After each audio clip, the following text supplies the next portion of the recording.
Bonsoir à tous, bonsoir Philippe. Bonsoir Bertrand, bonsoir à tous. Alors Bertrand de Nord Fantastique, aujourd'hui on est avec Philippe Duquesnoy pour vous parler des chaussées Brunehaut. C'est un patrimoine absolument extraordinaire, méconnu, je dirais même sous-estimé qu'on a dans notre région. Et Philippe s'est penché vraiment sur le sujet. Donc on va vous faire une vidéo que j'espère passionnante, en tout cas qui sera, qu'on espère complète, enfin le plus complète possible, que vous pourrez trouver sur le sujet. Alors, je suis avec Philippe qui a écrit un livre sur les chaussées Brunehaut, donc il connaît bien le sujet. Est-ce que tu peux te présenter en quelques secondes, comme ça, rapidement ? Donc voilà, je m'appelle Philippe Duquesnoy, je suis originaire du Nord. Alors pour l'instant, j'habite plus dans le nord de la France, j'habite dans le centre de la France, mais je suis originaire de Waterloo. Donc voilà, j'ai vécu un peu dans le monde entier, j'étais hôtelier et j'étais un peu hôtelier itinérant. Donc voilà, donc je suis en retraite, je suis revenu m'installer donc dans le centre de la France, dans le Val-de-Creuse, qui est une région très riche également, d'ailleurs en mégalithes, dont on va parler aujourd'hui. Donc voilà, et je me passionne pour tout ce qui est énigmes, mystères. J'ai écrit un livre sur les Templiers, j'ai écrit un livre sur Nostradamus. Je connais bien l'affaire de Rennes-le-Château. Donc voilà. Mais je suis hyper passionné par les chaussées Brunehaut. Alors d'une part parce qu'il y a peu de monde qui en parle en fait. C'est surtout pour ça. Très peu, ouais. Je pense qu'il y a un vide. Il y a que toi qui en parles sur le net. Je regarde souvent, je cherche. J'ai des alertes pour les gens qui parlent des chaussées. Hormis toi qui en parle souvent d'ailleurs sur la page de Nord Fantastique. Donc voilà. Donc c'est bien de laisser des traces. Moi je suis âgé maintenant. J'espère encore un moment pour finir ce que je dois faire. Mais disons que ce serait bien que les jeunes s'y accrochent et on va tout faire pour leur donner envie de découvrir leur région par l'intermédiaire de ces chaussées Brunehaut. Voilà, exactement. Alors, ce qu'on se dit ici sur Nord Fantastique, c'est que on sait qu'on redécouvre un peu notre patrimoine, un patrimoine riche, historique, un peu merveilleux, que des légendes, etc. Et c'est vrai que les chaussées Brunehaut, c'est quelque chose qui interpelle vraiment. On va rentrer dans le vif du sujet. En quelques mots, Philippe, peux-tu nous dire, parce que les gens vont se demander, il y en a qui ont même jamais entendu parler de ça, que sont les chaussées Brunehaut ? Alors, les chaussées Brunehaut sont des chaussées, alors on va en parler après, mais dans le nord de la France, puisqu'on va surtout parler de celle de Bavay, alors il y en a autour de Bavay, il y en a 7, il y en a autour de Boulogne, il y en a autour de Saint-Omer, il y en a autour d'Arras. Donc, ce sont des voies romaines qu'on appelle chaussées Brunehaut, en prétendant que c'est une reine mérovingienne qui les a retapées, puisque les Romains les auraient construits, et cette reine Brunehaut les aurait arrangées et remises en service au Moyen-Âge. Donc voilà, c'est ce qu'on appelle les chaussées Brunehaut. D'accord. Est-ce que tu peux nous dire pourquoi alors, qu'est-ce qu'elles ont de si exceptionnel, ces fameuses chaussées Brunehaut ? Elles s'y sont intéresse, droites, nous, et qu'on va y creuser le sujet. Donc elles sont droites comme des i. Ce ne sont pas des chaussées romaines. Elles ont des tas de... Alors comme elles ont été construites il y a très très longtemps, il est évident que ce sont été les voies de pénétration de notre région. Tous les gens qui sont venus dans notre région, que ce soit les envahisseurs, que ce soit ou les évangélisateurs, tous les gens qui sont venus dans notre région ont emprunté ces chaussées Brunehaut et ont laissé des traces. On laissait des traces le long de ces chaussées Brunehaut, que ce soit des cathédrales gothiques, des églises, des légendes, des mythes, des noms, de la toponymie. Donc voilà, ce que c'est de... Alors, on les appelle communément ici, c'est ce qu'on dit dans la région, on les voit souvent nommées voies romaines.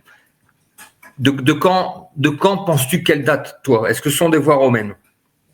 Alors, ce ne sont pas des voies romaines, ou alors ce sont des voies romaines. Sûr et certain ? Ça dépend du sens qu'on donne à voies romaines. C'est-à-dire, si elles ont été réparées et utilisées par les Romains, ce sont des voies romaines. Voilà. Mais à l'origine, ce sont des voies qui ne sont même pas des chemins gaulois, comme on dit parfois, qui sont des voies qui datent du néolithique, et on ne sait pas qui les a construites. On ne sait pas qui les a construites. D'accord. On verra. Moi, je suis persuadé qu'elles ont été construites.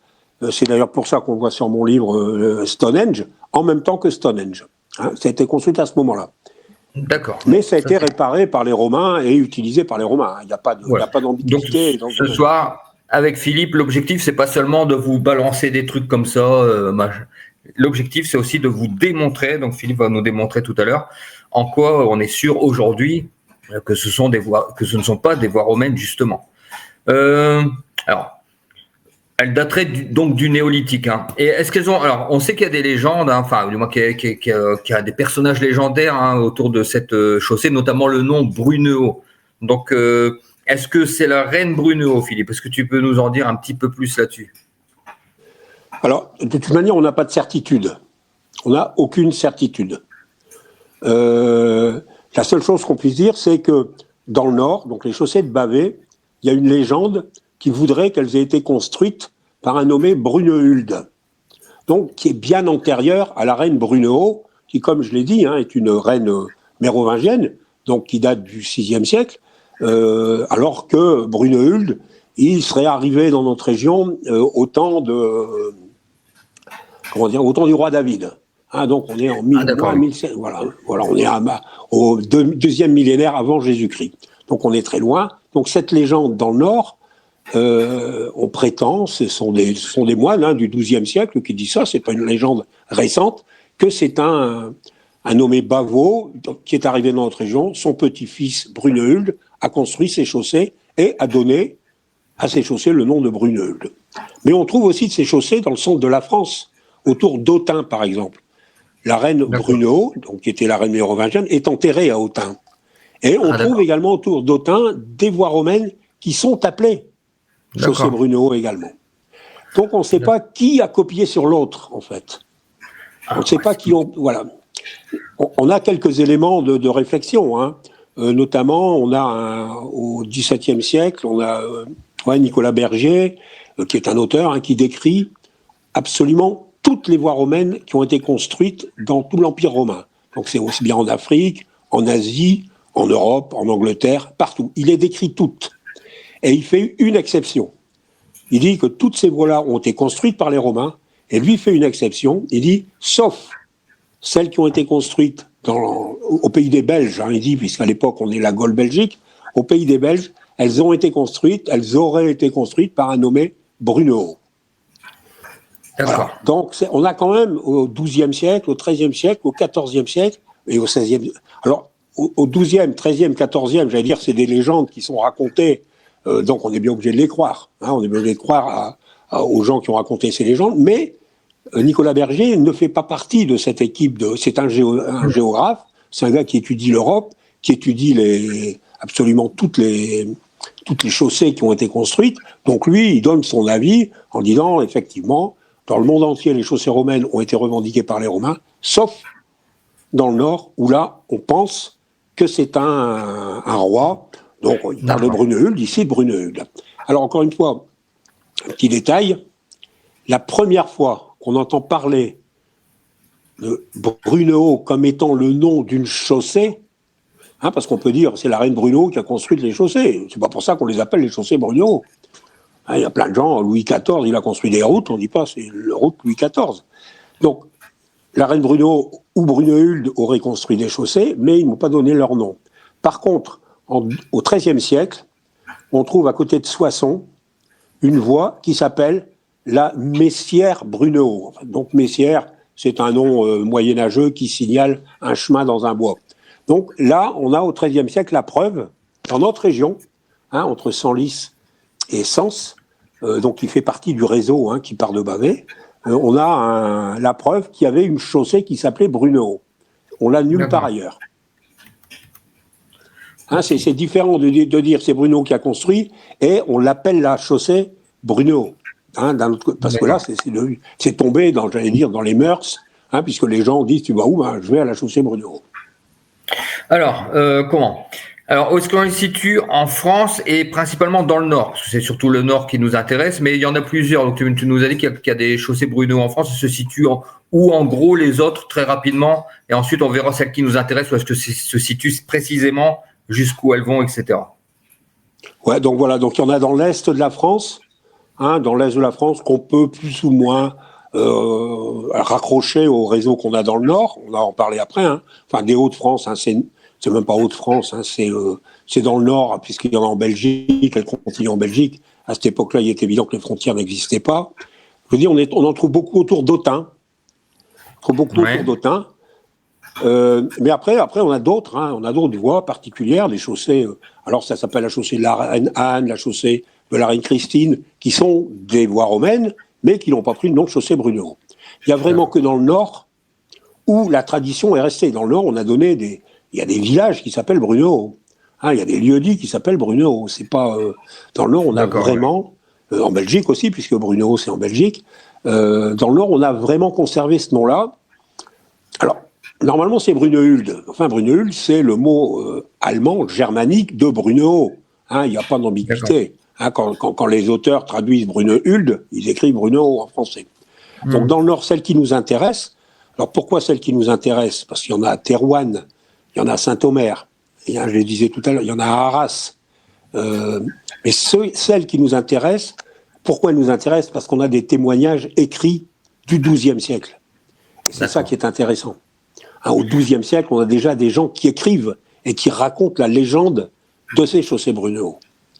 Et celles-là, ce sont les 7 chaussées qui partent de Bavay.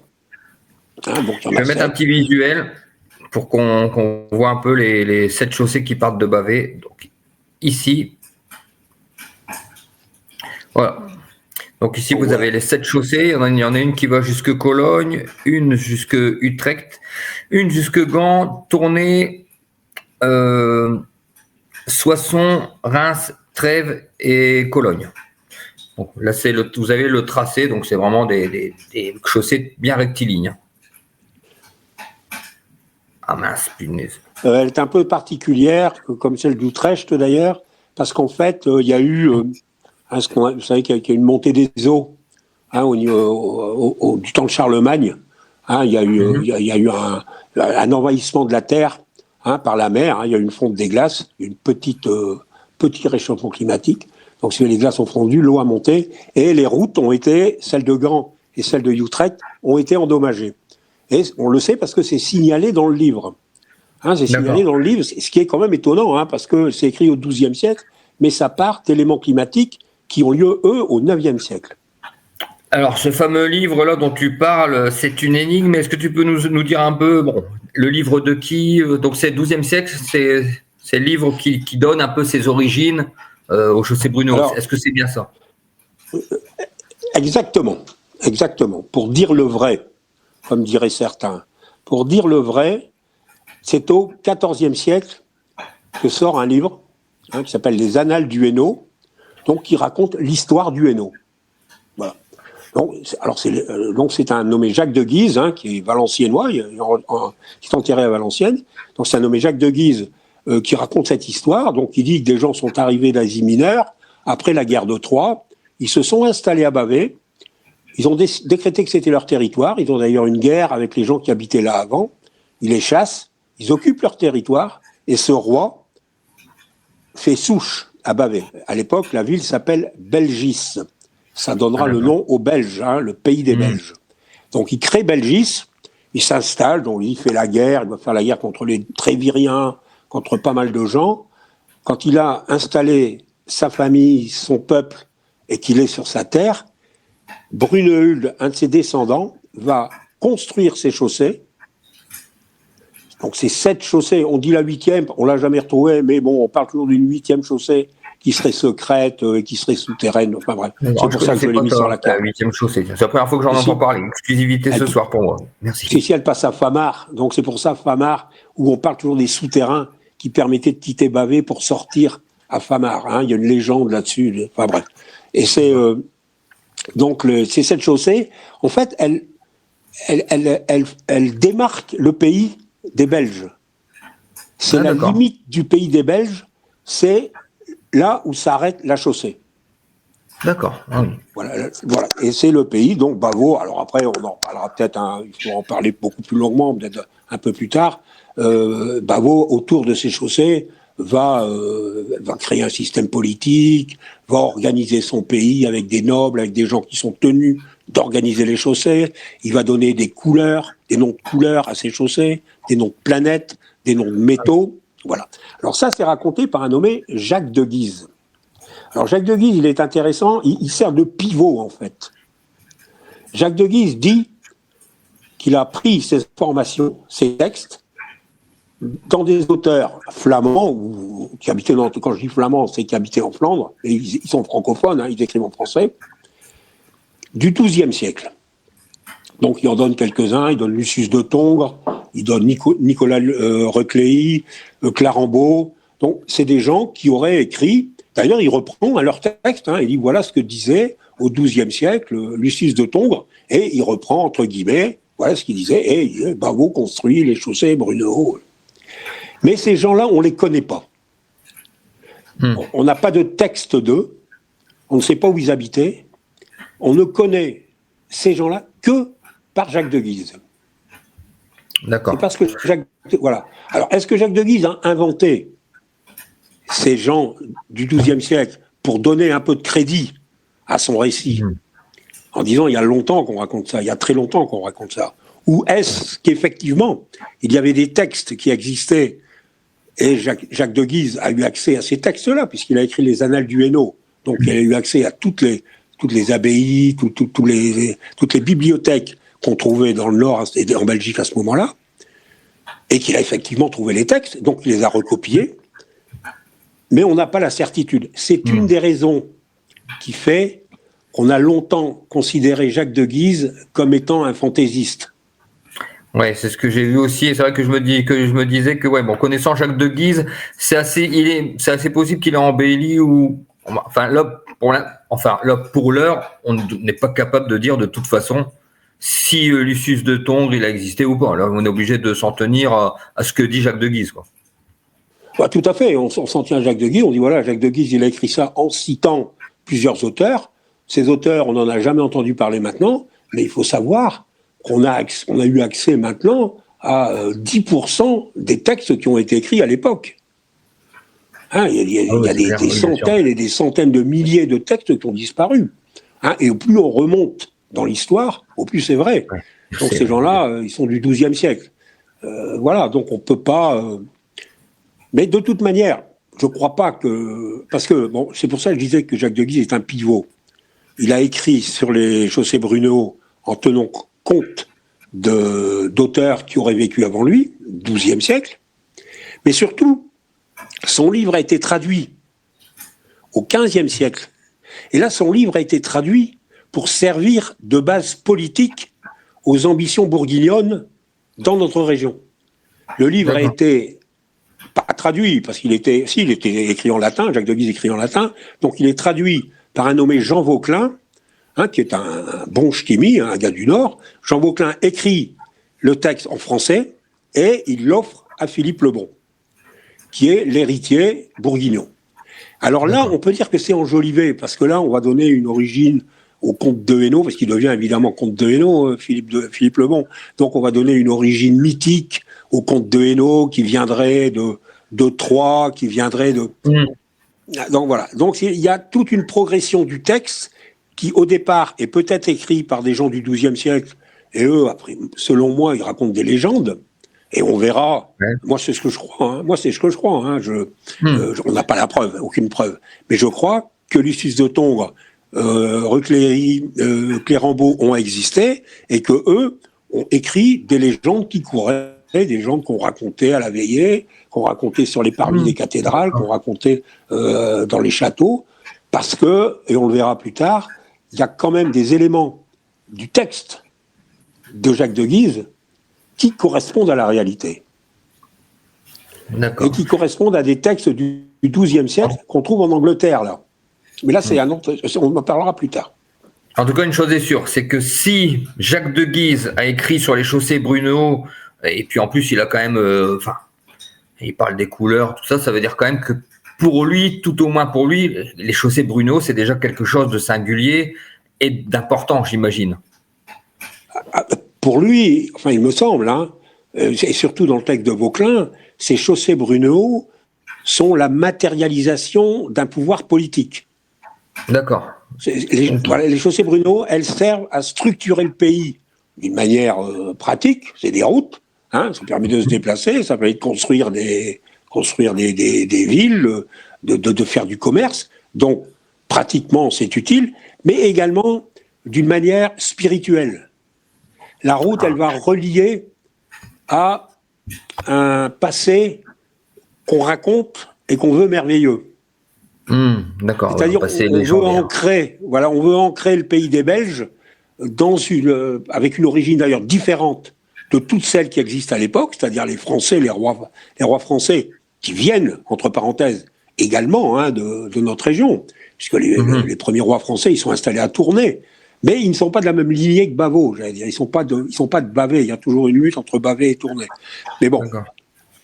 Donc, se raccrocher à un passé mythique, merveilleux, spirituel, pour permettre de bâtir un pays qui est à l'époque un des pays les plus riches de la planète. On trouve tout dans notre région, au XIIIe, au XIVe siècle. Il faut lire des livres comme Quand flamboyait la toison d'or, où on raconte la différence au XVe, XVIe siècle qui existait entre notre pays et la France, notre pays et l'Angleterre, notre pays et l'Allemagne.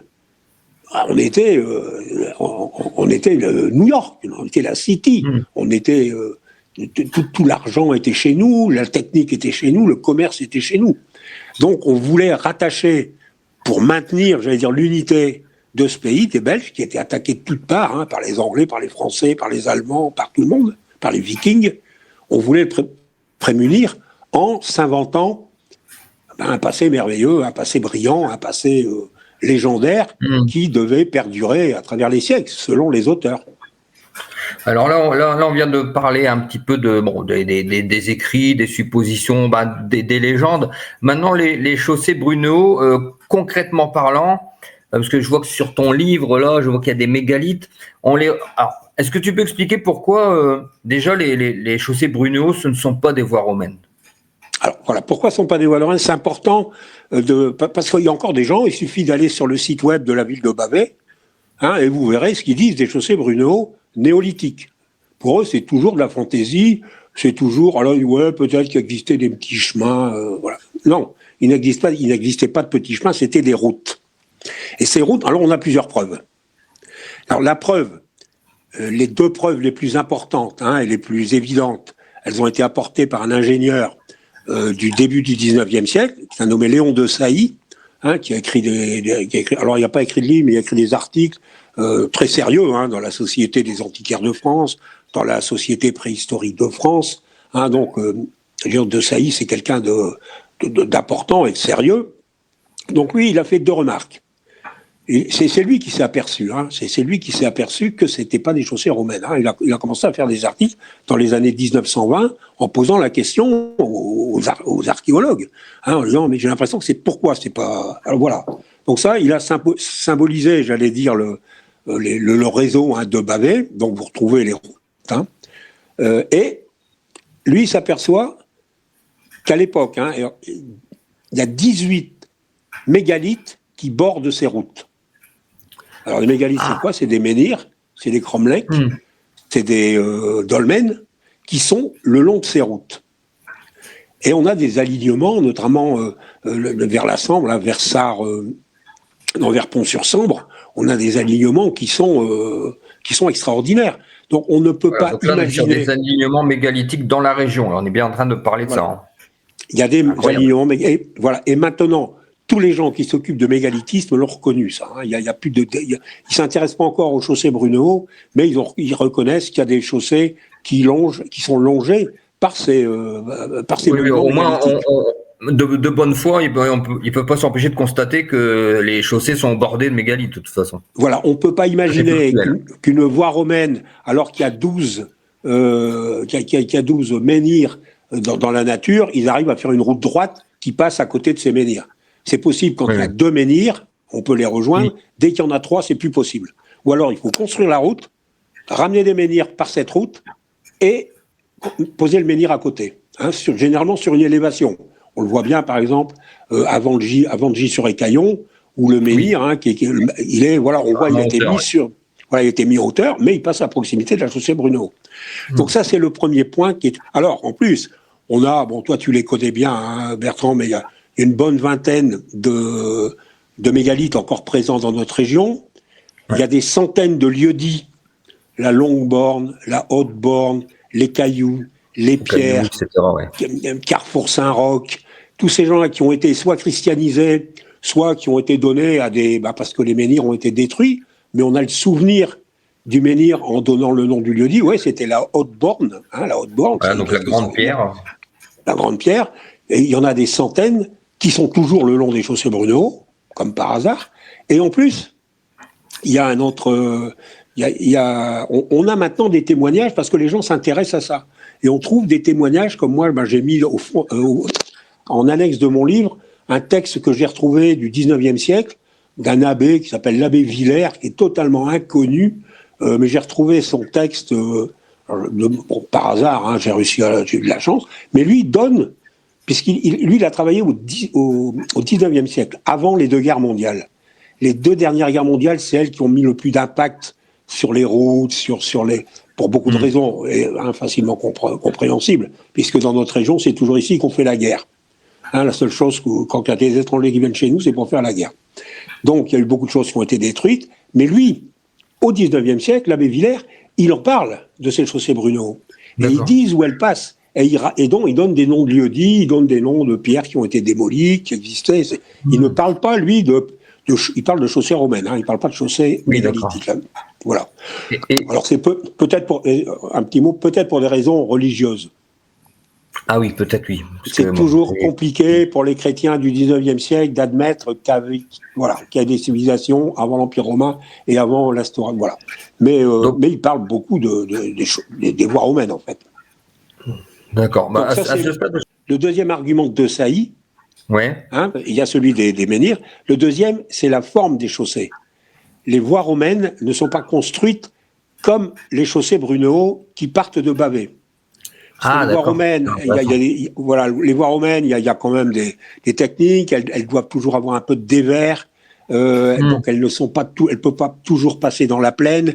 Elles doivent laisser passer 2 chars qui se croisent. Donc il y a une pression qui est prévue. Et c'est comme ça dans toutes les chaussées romaines du monde, sauf chez nous.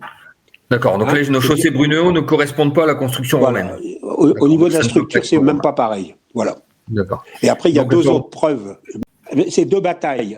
Il y a les batailles de la Sabis, qui est la bataille qui a opposé nos ancêtres, les Nerviens, à Jules César. On ne sait toujours pas exactement. On ne sait pas exactement où elle se trouve, cette bataille. On sait simplement que c'est le long d'une rivière. Donc c'est soit le long de la Sambre, soit le long de la Selle. Alors tout le monde dit que c'est pas possible que ça soit la Selle parce que c'est une toute petite rivière. Voilà. Maintenant, on admet que c'est le long de la Selle. Et on l'admet pourquoi ? Parce que Jules César, il utilisait les chaussées Brunehaut. C'est bien la preuve que si Jules César, parce que le Solzoir, qui est le lieu où maintenant on est à peu près sûr qu'il y a eu lieu cette bataille, est sur une chaussée Brunehaut. Donc, Jules César a utilisé les chaussées Brunehaut pour combattre les Nerviens. C'est bien la preuve que c'est pas les Romains qui ont construit les chaussées Brunehaut ensuite. Voilà. Ça, c'est indiscutable, on ne peut pas le discuter. Et la deuxième, c'est la plus vieille bataille qui a eu lieu en Europe occidentale, à Ribemont-sur-Ancre. Elle était, donc, qui a opposé les Bretons aux Belges. Elle s'est passée exactement sur une chaussée Brunehaut, entre Amiens et Cambrai et Bavay, puisque c'est la même voie. Ce qui fait qu'encore une fois, donc c'est au IIIe siècle avant Jésus-Christ, il y avait déjà une route qui existait pour permettre à 2 armées de se rencontrer sur sur la voie, sur la chaussée Brunehaut et de faire la plus vieille bataille de notre, même pas de notre région, de l'Europe, de l'Europe occidentale. Et après, dernier point, chaque fois qu'on trouve un site mégalithique ou néolithique d'importance, c'est toujours le long d'une chaussée Brunehaut. Que ce soit les carrières de Spienne qui ont fourni l'Europe entière avec des silex taillés, avec des pierres taillées, c'est sur une chaussée Brunehaut. Il existe d'ailleurs à Spienne un chemin néolithique, qui s'appelle le chemin néolithique, qui part de la carrière et qui arrive à la chaussée Brunehaut. Et le deuxième, c'est Onin, où Onin, on a un grand chantier également, où on croyait que c'était une villa gallo-romaine, et en fait, on a creusé plus profond, et on a dit, c'est normal que c'est une villa gallo-romaine, il y a la voie romaine qui passe. Et pourtant, on a vu que cette villa gallo-romaine, elle était construite sur un site néolithique d'importance. Preuve, D'accord. Avant la voie romaine, il y avait une chaussée Brunehaut, et avant la villa romaine, il y avait un lieu d'habitat néolithique. Alors, une autre particularité de ces chaussées de Brunehaut, parce qu'elles en ont plusieurs, hein, c'est vraiment un truc impressionnant. Hein. C'est notamment les angles, certains angles. Est-ce que tu peux nous parler de ces angles un peu troublants pour l'époque? Je vais vous mettre le visuel, et puis Philippe, il va nous expliquer. Alors c'est encore De Sailly, hein, De Sailly qui fait qui fait l'étude. Voilà. Voilà. Donc, vous avez ici, on voit les angles. Philippe, il va nous faire le petit commentaire. Voilà. Alors pour ceux qui connaissent les bavets, hein, donc à Bavet, il y a la colonne Brunehaut, on appelle, qui symboliquement montre le départ des 7 chaussées Brunehaut, avec d'ailleurs leur lieu de destination. Certains prétendent qu'il y en avait déjà une de colonnes au temps de l'Empire romain, hein, mais enfin il y a très longtemps qu'il y a une colonne à Bavet. Donc si vous voulez, les chaussées partent de Bavet dans une certaine direction. Voilà, donc ici au centre, c'est la fameuse colonne dont parle Philippe, il faut bien vous représenter ça. Voilà. Mais elles partent dans une certaine direction. Et ensuite, elles tournent pour aller vers la direction choisie. C'est-à-dire qu'elles ne partent pas de Bavet directement en droite ligne vers Soissons.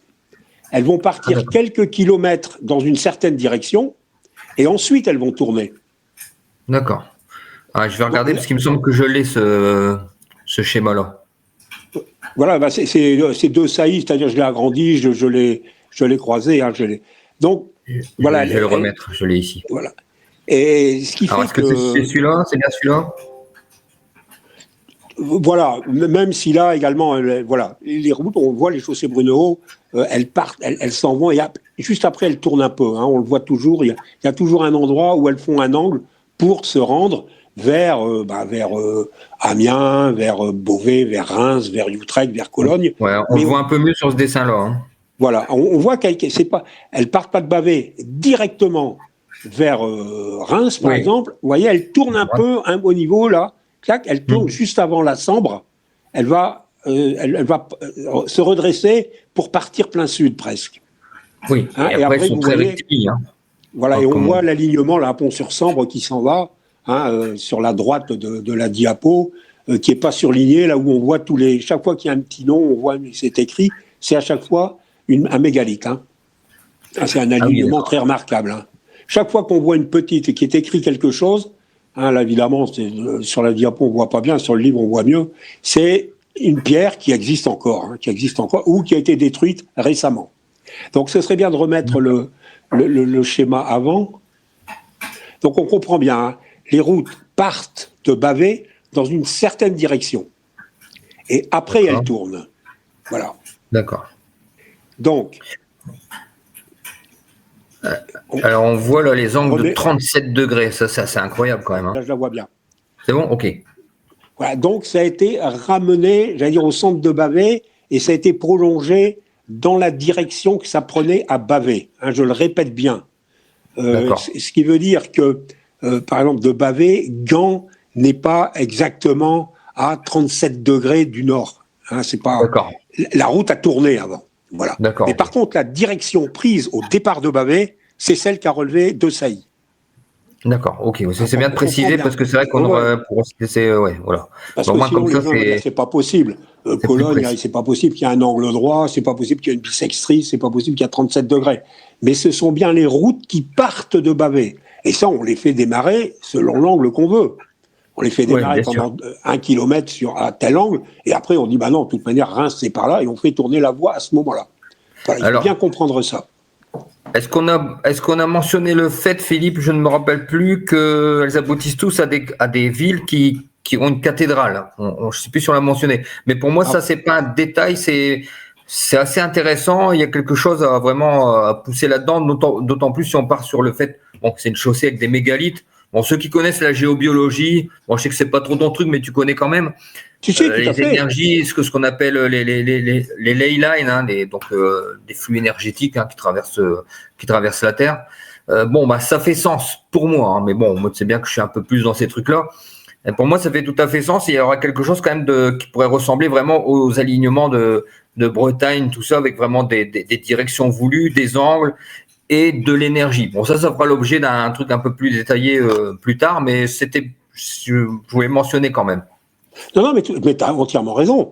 De toute manière, rappelle-toi, au départ, quand on a parlé de ça il y a quelques années déjà, hein, moi, je voulais pas le croire. Je dis, c'est pas possible. On peut pas avoir des lieux sacrés avec des forces telluriques qui sont situées donc à Reims, à Soissons, à Amiens, à Gand, où il y a des cathédrales du XIIIe siècle, et qui soient à des angles particuliers par rapport à un point. C'est pas possible. Mais quand j'ai découvert ce travail de Desailly, qui disait que ce ne sont pas les angles, c'est pas Reims qui est à 90 degrés par rapport à Soissons, c'est la route qui part. Donc on peut tout à fait imaginer que nos ancêtres ont construit une route qui part de Bavay selon un certain angle, pour bien montrer la direction qu'on veut lui donner, et qu'ensuite on la dirige vers un lieu sacré, qui lui est fort exactement. Vous comprenez, ça c'est encore plus troublant à la limite que si c'était la ligne droite, parce que là on sent qu'il y a une recherche d'atterrir là-bas. S'il y a la ligne droite, je ne veux pas y croire. S'il y a la ligne droite, je ne veux pas y croire. C'est pas possible. Mais par contre, c'est pas une ligne droite. Au contraire, c'est un choix volontaire de celui qui a construit la route. Il a dit, je veux que cette route fasse 90 degrés pour bien montrer que je veux que ce soit ça qui indique la direction de cette route. Mais ensuite, je veux qu'elle aille à un lieu sacré particulier. Et là, elle le fait tourner. Et là, il n'y a plus 90 degrés. Ouais, là, c'est vraiment, là, c'est intriguant parce que bon. C'est un vrai choix. Un vrai choix d'avoir un angle au départ et d'arriver à un lieu sacré.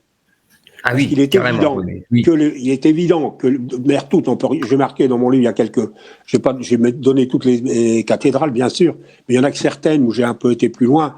Toutes les cathédrales gothiques du XIIIe siècle sont toutes sur des lieux païens, celtiques, antiques. Il n'y a aucun problème. Hein, donc voilà. Donc c'est un vrai choix des bâtisseurs.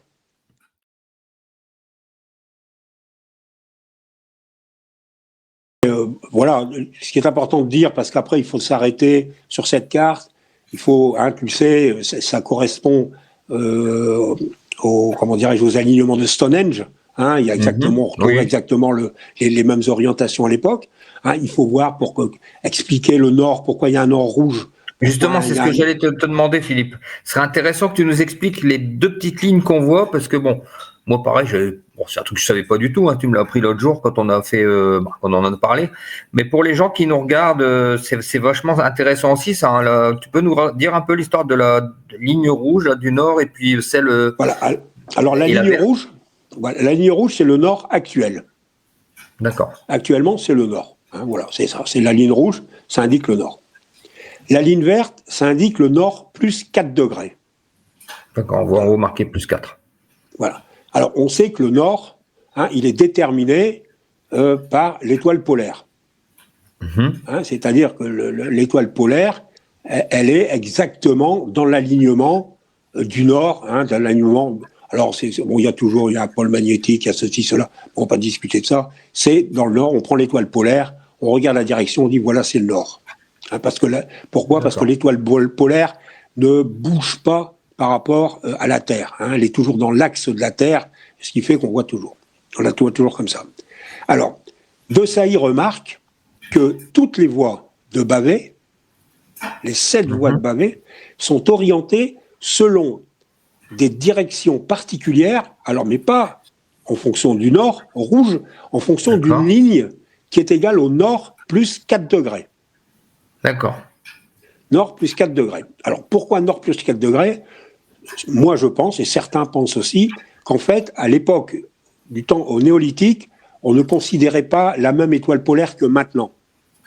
Quand on regarde l'étoile polaire, il y en a d'autres à côté, donc il y a une autre étoile, qui je n'ai plus en tête, j'ai plus en tête le nom, qui est à peu près à plus 4 degrés. C'est-à-dire, si on regarde l'étoile polaire, on a le nord exact sur notre boussole, mais si on regarde l'étoile à côté, on a le nord plus 4 degrés. Et autant Jacques Desailly que moi et que d'autres, on pense que c'est celle-là qui a servi.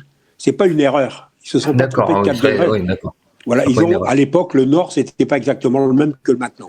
C'était une autre étoile qui servait. Voilà. Et elle sert d'ailleurs encore dans d'autres pays. Il y a des pays qui ont encore un nord qui n'est pas exactement le même que le nôtre.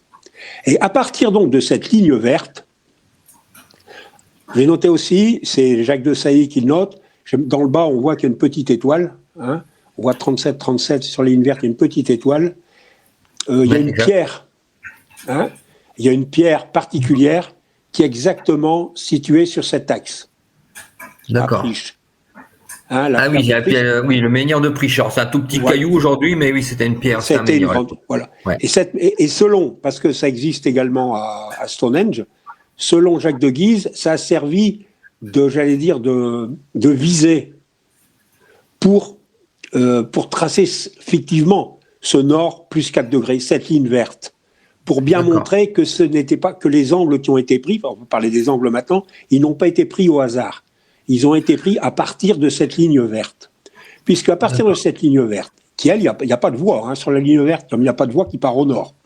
Mais à partir de la ligne verte, on voit, quand on part à gauche, hein, c'est-à-dire vers l'est, à Gand, et quand on part quand on part vers l'ouest, vers Gand, et vers l'est, à Utrecht, les deux lignes, comment dirais-je, droites, elles sont exactement à 37 degrés de cette ligne verte.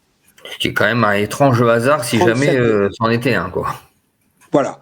Quand on les prolonge, qu'on passe à travers Bavay et qu'on continue celle qui s'en va à Soissons et celle qui s'en va à Reims, on trouve encore ces deux angles de 37 degrés.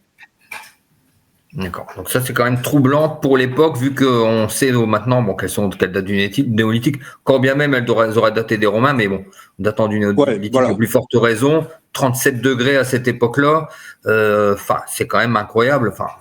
On est vraiment dans quelque chose qui dépasse. Bon, on a chez nous quelque chose d'exceptionnel, quoi. Ça c'est clair et net. On peut pas dire le contraire. Les chaussées Brunehaut, c'est une énigme. Bon, donc c'est vrai que comme Philippe dit, on est certainement peut-être les premiers à s'y intéresser dans le fond, en essayant de globaliser un petit peu tout, pas faire que de l'historique. On essaie de voir un petit peu.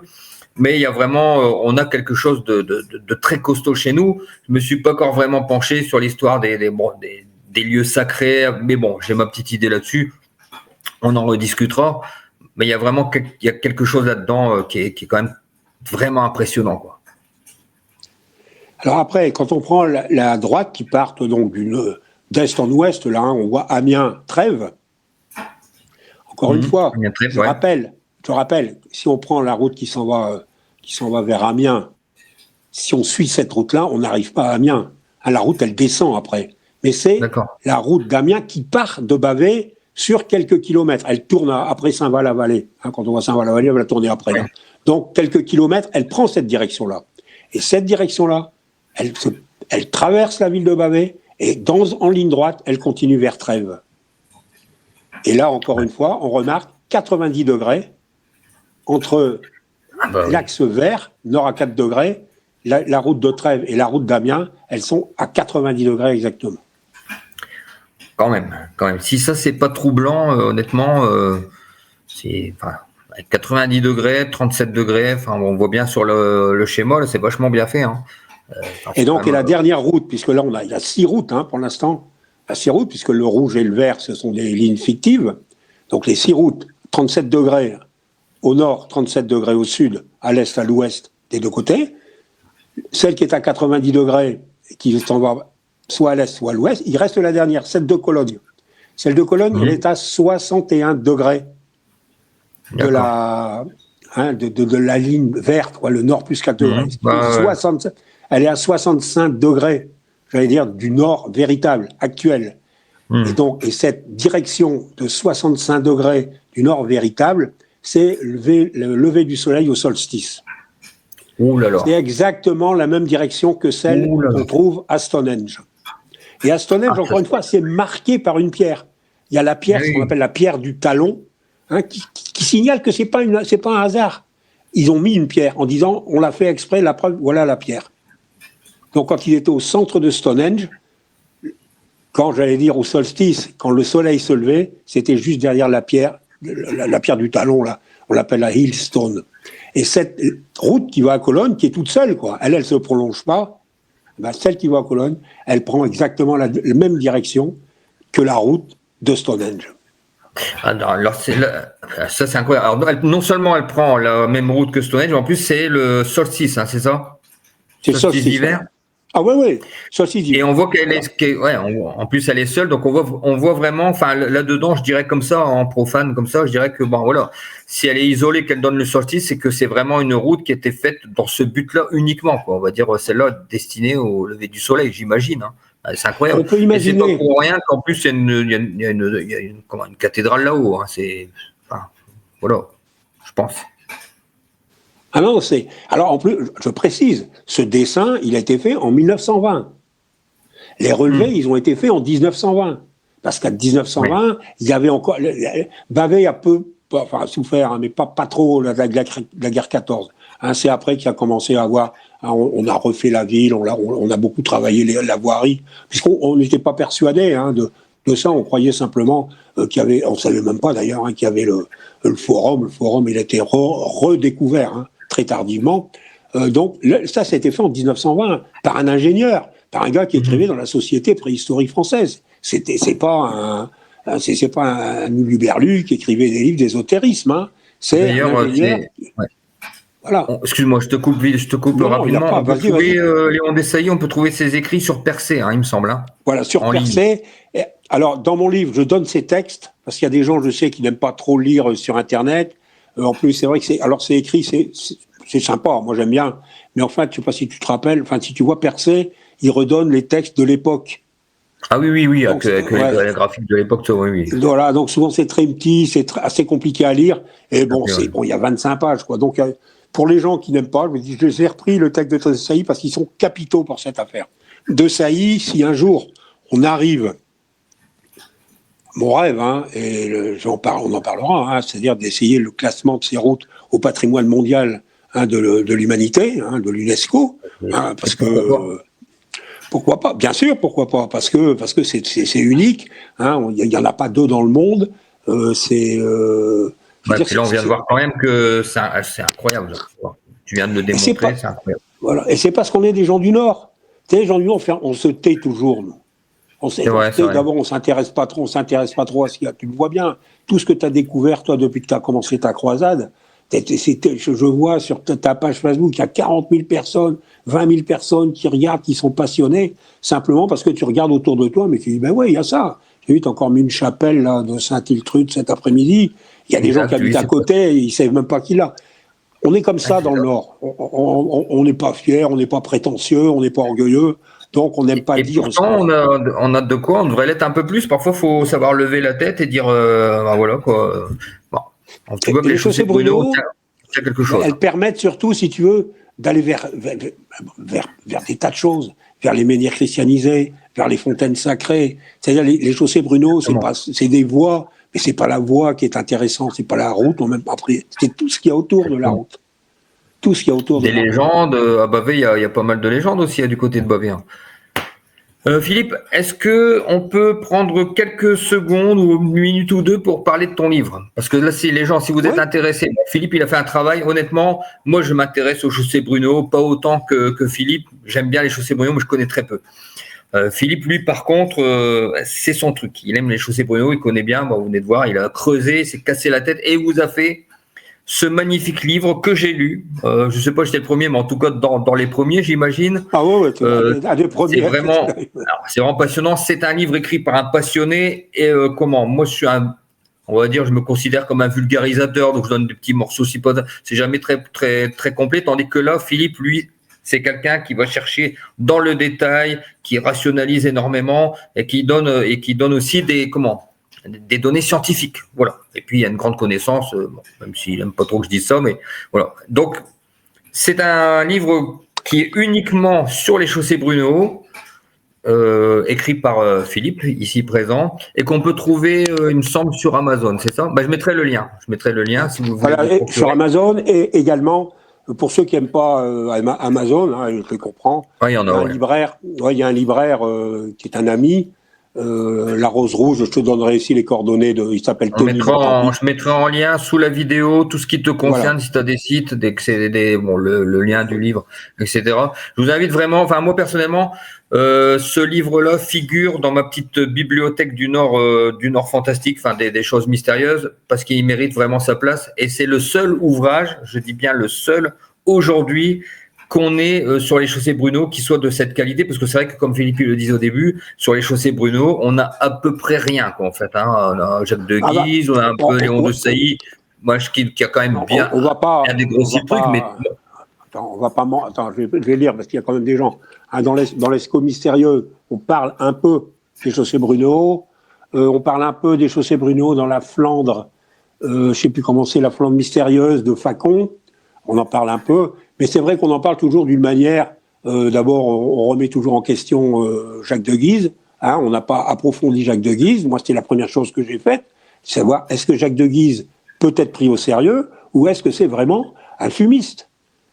Donc, j'ai recherché d'abord autour de Jacques de Guise, c'est-à-dire qui écrivait en même temps que Jacques de Guise. Est-ce qu'il y a d'autres auteurs à l'époque, que ce soit en France, en Angleterre ou dans le Sud, qui ont également écrit sur comment. Et voilà. Donc, et c'est vrai que des gens qui prennent en compte. Tu le sais, hein, quand on téléphone dans les trucs, dans les bibliothécaires, les soi-disant historiens, tous ces gens de comité Théodule là, qui ont des droits et qui possèdent malheureusement eux les biens originaux qu'on voudrait consulter, bah, ils se foutent tous de ta gueule.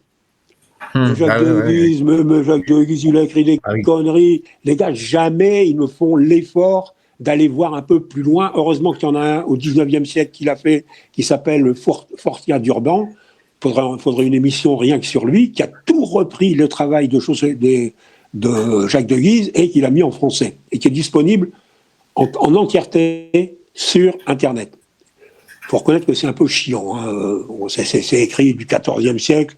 Il faut vraiment aimer le 14e siècle pour se farcir 2000 pages sur ces trucs-là. Voilà. Alors, un autre truc sur mon livre, il faut en parler un peu. D'abord, il était dédicacé. Voilà, parce que c'est suite à une conférence qu'on avait faite ensemble à Stambruge. Près de l'Arbre, pas très loin. Ouais, à Stambruge, quand on avait passé à côté de la chaussée Brunehaut, d'ailleurs, de Stambruge, et à l'occasion d'un solstice d'été, celui-là, à la Saint-Jean d'été. C'est génial. Donc voilà. Alors voilà, j'ai adoré, j'y pense encore. Sur ma chaîne YouTube, d'ailleurs, c'est une photo qui a été prise par toi ce jour-là. Je l'ai toujours mis parce que je trouve que j'ai l'impression d'être un druide. Écoute, comme je t'ai dit Philippe, comme je t'ai dit l'autre jour, si tu repasses dans le coin et que tu veux nous faire le plaisir d'une conférence en plein air, parce que bon, je me rappelle à l'époque, on cherchait une salle, on ne trouvait pas, blablabla, c'était du bordel, faut s'y prendre 3 mois avant. Bon là, on s'est mis dans une salle gratuite, la forêt de Stambruge, c'était vraiment magnifique et c'était une conférence vraiment super intéressante sur Nostradamus, hein, et puis qui est notre région. Bon, ça c'est un autre sujet, on aura peut-être l'occasion de faire une vidéo. Pour l'instant, on va revenir à nos chaussées Brunehaut. Est-ce que tu as encore quelque chose à ajouter pour cette vidéo-ci, Philippe? Alors, pour le livre, je voudrais dire, pour revenir, puisque j'en ai pas parlé, donc c'est un livre sur les chaussées Brunehaut, donc j'ai repris en détail tout ce dont on vient de parler, par exemple, mais surtout, il y a un objectif assumé, hein, ça s'appelle « Héritage d'un empire oublié ». L'empire oublié, c'est évidemment pas l'empire romain. Je pense qu'il y a véritablement eu dans notre région un empire mégalithique, on dit mégalithique parce que c'est une civilisation effectivement mégalithique. Ils ont bougé des pierres, ils ont fait des routes gigantesques. Cette civilisation mégalithique qui a fait Stonehenge, qui a fait également tout le réseau mégalithique qui est en Angleterre, qui est en Écosse, qui est en Irlande, qui est en Bretagne. Cette civilisation, je crois que dans notre région, il y avait un centre important. Je pense que nos ancêtres ont fait partie de cette civilisation pré-romaine qui ont équipé l'Europe et qui ont permis à l'Europe de se développer. Parce que les Romains, ils ont été en Afrique, ils ont été en Asie, mais les gens qui ont bénéficié des équipements de l'Empire romain, c'est les Occidentaux. Pourquoi ? Parce que les Occidentaux avaient déjà une organisation sociale avant l'arrivée des Romains. Alors, évidemment, les historiens du 19e siècle, qui sont des passionnés de l'Empire romain, de Jules César, de l'organisation, de l'administration, ils ont mis un peu au rencard tout ce qui n'était pas romain. C'est-à-dire, Romain, il a sorti le monde de la barbarie, et les Francs sont arrivés, ils ont remis le monde dans la barbarie. Et heureusement, la Révolution est arrivée pour en sortir. Je pense que c'est un peu plus compliqué que ça. Et donc, je veux dire que c'est un parti pris, parce que j'ai pas de preuves, mais c'est un parti pris assumé. Les livres que je fais sur les chaussées Bruno, tout est vrai dedans. Il y a rien, il y a pas un truc qui est chantiqué. J'ai pas tiré les preuves, rien du tout. Je parle de preuves, je les prouve. Mais après, j'estime. Donc voilà, donc il y a des textes qui sont sur la légende, par exemple, de nos ancêtres. Bavo, qui était la terre promise. Voilà, et je dis que nous sommes ces descendants, qu'on a, pas dire qu'on a un devoir, mais qu'on vient pas de nulle part. Et dans des temps difficiles qu'on vit, où on ne sait pas demain comment on vivra, c'est peut-être important que les gens du Nord, ils se rappellent que c'était une des plus grandes civilisations que le monde ait connues, et que on est toujours là, quoi. On reste là, et s'il fallait un jour repartir, on a tout pour faire, quoi. On a tout pour. Et c'est un peu assumé, si tu veux, ce côté un peu, je vais pas dire nationaliste, c'est pas nationaliste, mais un peu, j'allais dire autonome, régionaliste, du Nord. Voilà, régionaliste, les gens du Nord, on est meilleurs que les autres. Grosso modo, c'est ça, quoi. Ouais, oui, ouais. C'est pas mal de le dire pour une fois. Je veux dire, quand on voit les clichés dont on est affublé, voilà, c'est ça. Heureusement qu'il y en a 2-3 quand même qui essaient de dire bon, il y a quand même ça qui est bien chez nous, parce que si on sort des frites et de l'accent ch'ti, etc. Bon bah voilà, il nous reste des grand-chose. tuches On a de un beau patrimoine. Dieu merci. Une question, Philippe. Est-ce que tu penses que ça vient de me venir à l'idée là, tout qu'on parle de machin? Est-ce que tu crois qu'il est possible que Bavé ce soit en soi un centre mégalithique géant? Possible, ça, d'après toi, quoi, ou pas possible? Il y a quelque chose manifestement, mais non, ou alors, parce qu'il y a le dolmen de Frénicourt qui est sur la rez-de-chaussée Bruno, il me semble. Ouais. Quand ils sont pas tous, ils sont toujours à proximité. Mais je crois que c'est Jules Vannerus, donc Jules Vannerus, qui a parlé également des chaussées Bruno, même si lui ne croyait pas que c'était des chaussées néolithiques, il croyait que c'était des voies romaines. Mais Jules Vannerus, et un autre après, l'abbé Grégoire, donc lui est un Bavésien, l'abbé Grégoire, qui a recherché. Bon, il était un peu perché quand même, il faut reconnaître, mais il a fait des résumés. Il a parlé de Bavé, et il a affirmé qu'il avait découvert des pierres, des menhirs qui étaient taillés, qui se trouvaient à Bavé, prêts à être envoyés, et qui étaient tous orientés dans la même direction. C'est De Sailly qui en parle. C'est De Sailly qui en parle. On n'a jamais retrouvé. Alors là, c'est là où j'ai appelé Bavé et où on m'a dit vous me cassez les pieds avec vos menhirs. Où j'ai demandé comment on pourrait trouver le texte original. L'abbé Grégoire, celui qui parle de ça. Ouais, mais l'abbé Grégoire, il a fait ci, il a fait ça. Ouais, peut-être qu'il a fait ci, il a fait ça. Mais bon, c'était quand même un gars qui vivait, qui avait en plus.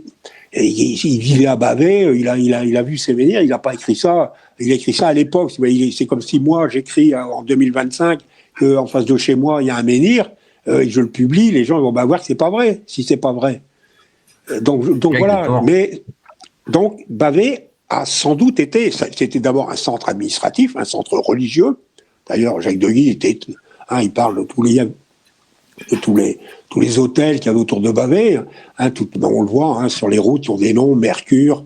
Voilà, donc c'est le dieu Mercure, c'est la planète, mais c'est des dieux, c'est Mercure, c'est Mars, c'est Jupiter. Belvis était un centre, un centre mégalithique. C'était une ville importante. Tout le monde le dit, même Jules César le dit, même les anciens auteurs le disent. Il y a vraiment que les auteurs français qui disent qu'il n'y avait que quelques baraques et que il n'y a aucune raison d'ailleurs que les Romains s'installent à Bavé s'il n'y a pas déjà quelque chose à Bavé. Je veux dire. Les Romains auraient été ailleurs. Voilà, c'était beaucoup plus facile de se mettre sur la route de Boulogne, puisque leur seul but en venant ici, c'était d'aller en Angleterre. Donc voilà, bien sûr. Et il y a ce témoignage de l'abbé Grégoire qui certifie qu'il y avait des menhirs qui avaient été taillés. Alors, ont-ils été taillés et ramenés à Bavé, ou dans des carrières proches, je sais pas, il y a des carrières pas très loin de Bavé, et avaient été ramenés là à des fins religieuses, ou à des fins peut-être astronomiques, puisque visiblement, Bavé servait un peu, c'est un cadran astral, je veux dire, c'est un cadran astral, et encore une fois, les 7 chaussées qui partent de Bavé, elles partent de 7 temples à Bavé. Voilà. Et elles vont vers que l'importance du chiffre 7, hein, parce que bon, après on parlera, bon, ce sera dans une prochaine vidéo, on va détailler un petit peu plus Jacques de Guise avec les couleurs, tout ça. Mais bon, 7 chaussées Bruno, déjà ça interpelle un peu. Chaque chaussée se termine par une cathédrale. Bon, 6 sur 7, ce serait un énorme hasard. Là, 7 sur 7, c'est quand même vraiment beau, ça fait quand même beaucoup. Donc aujourd'hui, je pense qu'on a quand même déjà pas mal dégrossi, hein, on va dire quand même avec Philippe l'histoire de Bavet et de ce centre quand même très étonnant, hein, très étonnant de Stonehenge. Mais c'est pas fini parce que on vous prépare d'autres vidéos avec Philippe parce qu'on veut vraiment qu'à ce jour ce soit la source la plus achevée, on va dire, de renseignements qui concernent les chaussées Bruno. Donc même si parfois ça peut être technique pour ceux vraiment qui veulent aller plus loin. Vous aurez vraiment tout ce que Philippe il a découvert, toutes ces choses-là pour avoir quelque chose de complet. La prochaine vidéo, le sujet, ce sera de rêver un peu plus. Hein. On va partir sur les mythes, donc c'est encore un travail la vidéo est proposée par Philippe. Enfin, c'est lui qui fait le machin. Bon, je corrigerai tout ce que je dis là. Alors, ouverture vers les mythes. On parlera de l'Empire mégalithique, de Stonehenge. De la légende de Merlin, de la table ronde, et oui, parce que même à Bavet, on parle aussi de la table ronde et des mythes arthuriens.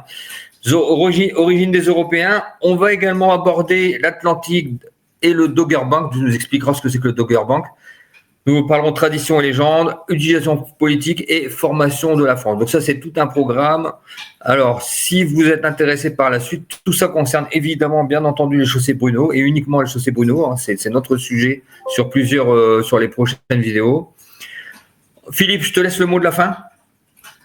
Écoute, quand on parlera de Stonehenge, hein, on va décrire, on dira lentement, une enquête absolument originale, exclusive, c'est un scoop, hein, ça n'existe nulle part ailleurs, sur la découverte, j'allais dire, inattaquable, d'accord, prouvée, d'un lien existant, un lien littéraire, un lien historique, entre le réseau de Bavet, c'est-à-dire entre les chaussées de Brunehulde et Stonehenge. D'accord, là ça promet d'être c'est un scoop là, en effet. C'est une enquête, hein, je t'en ai déjà parlé, hein, c'est une enquête qui est faite à partir de travaux d'archéologues anglais qui ont enquêté sur d'anciennes routes mégalithiques, qui ont enquêté sur l'origine de Stonehenge, sur la raison d'être de Stonehenge, et on va s'apercevoir qu'entre Stonehenge, Bavet et les chaussées Brunehaut, il y a vraiment plus que quelques coïncidences. C'est vraiment des choses qui ont été faites en même temps, dans le même but. Et je vous promets, hein, tous ceux qui entendent, que l'enquête sera extraordinaire. Eh ben, c'est génial, ça promet. Alors, si vous voulez en savoir plus sur ce teaser alléchant, je vous donne rendez-vous pour la prochaine vidéo. Il y en aura 4 ou 5, on verra, Philippe. Et donc, on abordera ce sujet étonnant sur le lien qui existe entre les mégalithes de Stonehenge, donc la grande structure qui se trouve en Angleterre, et nos fameuses chaussées Brunehaut, bien de chez nous. Donc, fini cette première vidéo, on a été très content de la faire. On a mis un petit peu de temps à la faire parce que c'est pas évident. Philippe, il est pas dans le Nord. Hein. T'es où là, Philippe, au juste? Dans le Berry, c'est ça? Dans le Val-de-Creuse. Dans le Val-de-Creuse. Dans le Val-de-Creuse. Donc bon, voilà. Alors, parfois on se connecte et puis il y a pas de son, il y a un mauvais réseau, on est obligé de reporter. Bon, là, on y est arrivé. On vous donne rendez-vous pour la prochaine vidéo. Un grand merci à toi, Philippe. C'est moi qui te remercie, Bertrand. C'est moi qui te remercie. À bientôt. On se retrouve pour la vidéo suivante, la vidéo numéro 2 des chaussées Bruno. Okay. Bonsoir à tous et à bientôt. Bonsoir à tous, à bientôt.